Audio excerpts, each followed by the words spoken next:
The College Assistance Migrant Program at Crowder College got a major boost when they learned they had received more than $2 million in federal funding in order to continue for the next 5 years.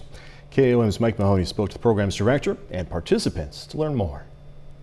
Fanny Perez and Selma Perez aren't related, but they are both participants of the Crowder College Camp program who will be returning to act as mentors to new members. And thanks to CAMP, which is short for College Assistance Migrant Program, their educations are taking off. I plan to transfer to probably MSU or MSSU and hopefully in the future become a professor. Well, I'm going to transfer to PSU soon to get my bachelor's in nursing and hopefully one day become a doctor. Director of the CAMP program, Lisa O'Hanahan, is celebrating because the program was recently notified that it would receive $2,375,000 in federal funding, allowing it to operate for the next 5 years. The program provides first-year Crowder College scholarships to 40 students from migrant and seasonal farm worker backgrounds and eliminates a lot of the financial roadblocks in the way of their educations. They may be the first person, they may be that first generation of individuals for their family to come to college, but we often then see another sibling and then a couple of years later we might see a cousin, and so it really does change the opportunity for the family. CAMP scholarships do more than just cover tuition, books, room, and board. They also provide participants with academic guidance, leadership opportunities, and more. I met new friends and those friends became family for me. They helped me form friendships that